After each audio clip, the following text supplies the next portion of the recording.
পার্বতীকে অহঞ্চ জগদাধার মমাধার স্তমেব হি তৎসমা প্রকৃতির নাস্তি মৎসম নাস্তি পুরুষঃ। বলছে আমি এই জগতের আধার। মহাদেব বলছেন এই জগৎ, এই বিশ্ব ব্রহ্মাণ্ড চরাচর সৃষ্টি তার আধার আমি, অর্থাৎ শিবের থেকে এই চরাচর ব্রহ্মাণ্ডের সৃষ্টি হয়েছে।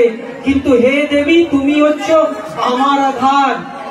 পুরুষ সত্তার চরমতম পরাকাষ্ঠা স্বয়ং ভগবান যদি তার নিজের স্ত্রী, তার অর্ধাঙ্গিনীকে সামনে এগিয়ে দিয়ে যেতে পারে, তাহলে আমরা তো ক্ষুদ্র নর, আমরা কেন আমাদের মায়েদের সামনে এগিয়ে দিতে পারবো না?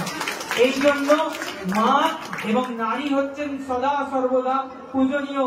দেবী চণ্ডীতেও বলা আছে স্ত্রিয়ঃ সমস্তা সকলা জগৎসু, অর্থাৎ সমস্ত জগতে নারীদের মধ্যে সেই আদ্যা শক্তি মহামায়া জগদম্বাই বিরাজ করেন। তাই নারী কখনো পুরুষের সমান হতে পারে না।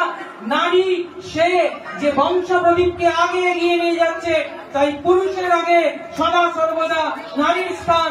এবং আমি একজন গর্বিত বাবা যে আমার প্রথম সন্তান একজন কন্যা, আমি একজন মেয়ের বাবা, তার জন্য আমি গর্বিত। এটা আমি মনে করি, কারণ আমি মনে করি যে একজন ভাগ্যবান পুরুষের প্রথমে কন্যা সন্তান হয়। একদম একদম।